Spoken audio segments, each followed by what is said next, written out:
je vous présente la famille du côté de son père Amolli. Le Terre-Neuve sous ses allures douces et calmes cache des trésors de courage et une capacité de travail impressionnante. D'une force exceptionnelle, il est actif et travailleur, mais pas remuant quand il n'a rien à faire. Il possède la caractéristique d'avoir les pieds palmés qui lui permettent d'être un nageur hors pair.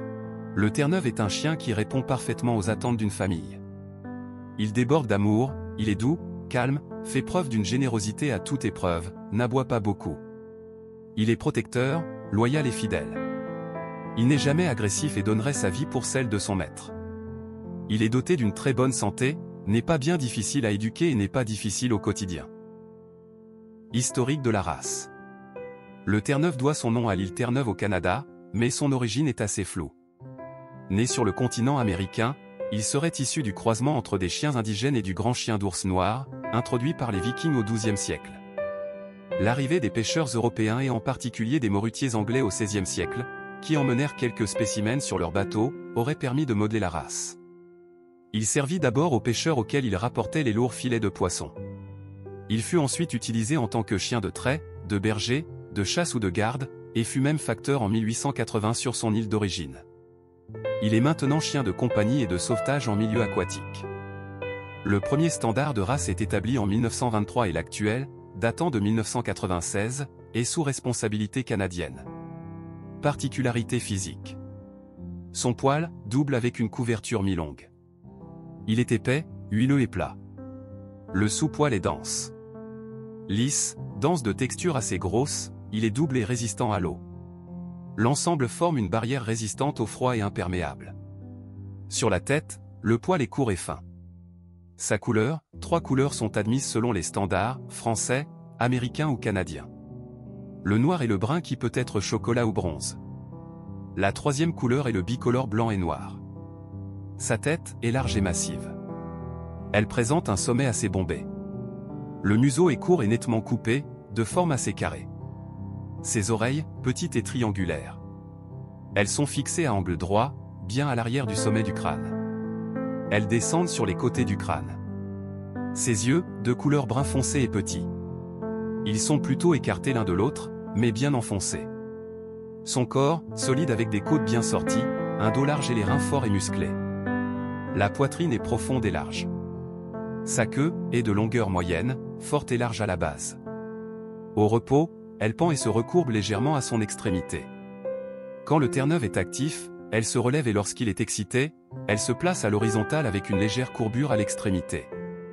Les principales qualités du Terre-Neuve sont le courage et sa grande capacité de travail. C'est un chien doté d'une formidable force. Il est toujours actif avec une endurance impressionnante.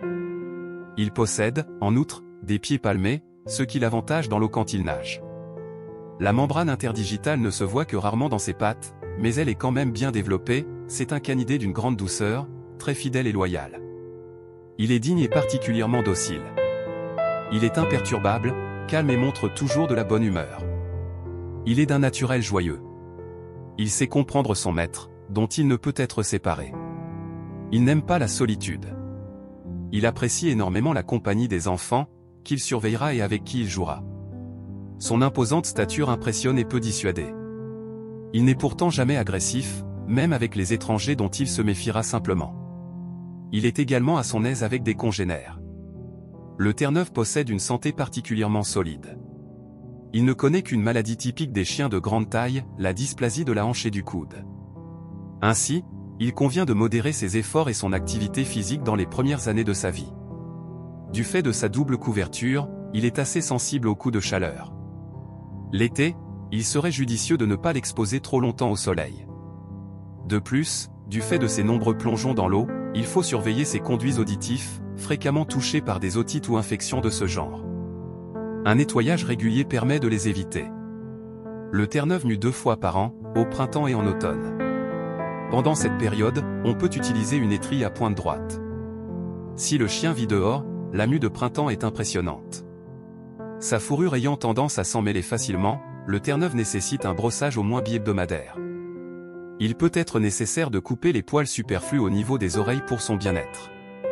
Après chaque baignade en mer, il convient de le rincer convenablement. Pour garder intactes les qualités d'imperméabilité de son pelage, il ne faut pas le shampouiner.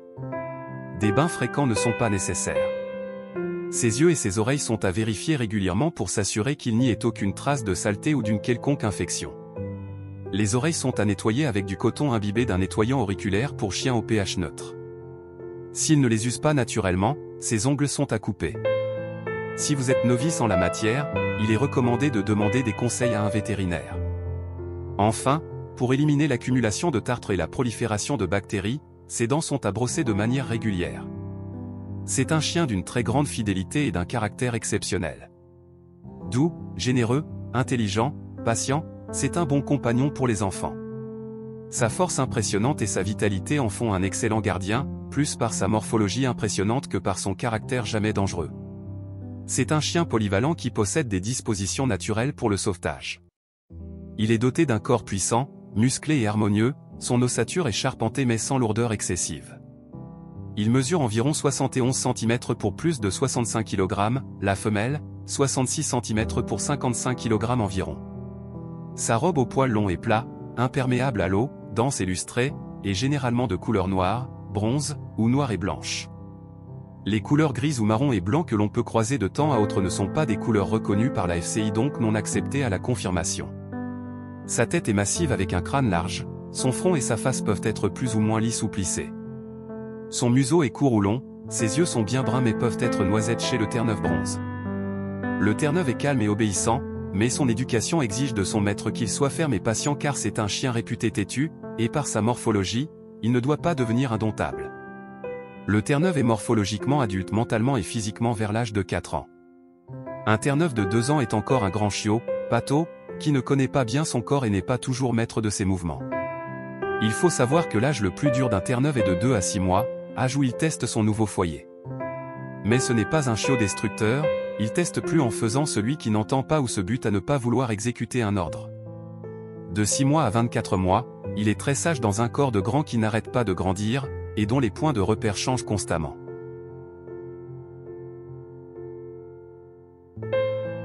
C'est un chien têtu mais très câlin. Son espérance de vie est de 10 à 12 ans. Maladie constitutionnelle de l'os. Cette race est particulièrement susceptible, de par sa corpulence, à la dysplasie de la hanche et la dysplasie du coude. Maladie d'origine héréditaire mais où interviennent des facteurs environnementaux tels que la nourriture, l'exercice forcé, les sauts, montées d'escalier, etc. La croissance du chiot Terre-Neuve doit donc être lente. Il lui faut une alimentation de qualité, ni trop grasse, ni trop riche en protéines. Merci, j'espère que ce vidéo vous a plu.